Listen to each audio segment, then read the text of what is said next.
मलिक उस्मान जावेद की रिपोर्ट के मुताबिक पुलिस रिवायती रेवे पर उतर आई। शहरी इंसाफ के लिए दर बदर शहरी नाज़म जावेद के घर के सामने से रिक्शा चोरी होने का मुकदमा थाना सिटी गोजरा में दर्ज किया गया।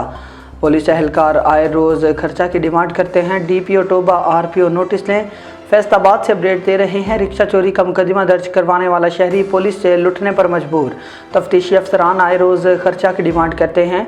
गोजरा के रिहायशी शहरी नाज़म जावेद ने घर के सामने से रिक्शा चोरी होने पर थाना सिटी गोजरा में मुकदमा दर्ज किया। अगर 15 दिन बाद पुलिस मेहनत कश के रिक्शा का कोई सुराग न लगा सकी, बल्कि मुतासरा शख्स को डरा धमका के पैसे वसूल करने लगी।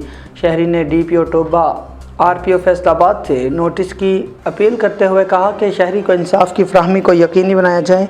मज़ीद जानते हैं उनसे। हेलो, अस्सलाम वालेकुम जी। असी गोजरे तो आए हैं जनाब, ठीक है। तो साडी गड्डी गवाची है 10-11 दिन पहला।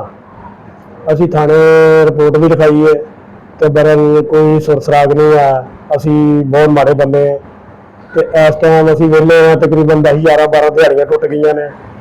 तो जवेद ASI असी उन्होंने को गए हैं, उल्ट सानू चोर बनाई जा रहा, कह रहा कि गड्डी तुसी गैब की है।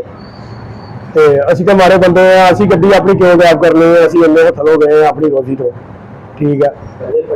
तो बंदे भी खड़े ने तो उन्होंने कहता जी पूछा वा, उन्होंने 10-11 गड्डियां मनिया जी, कोई सुधार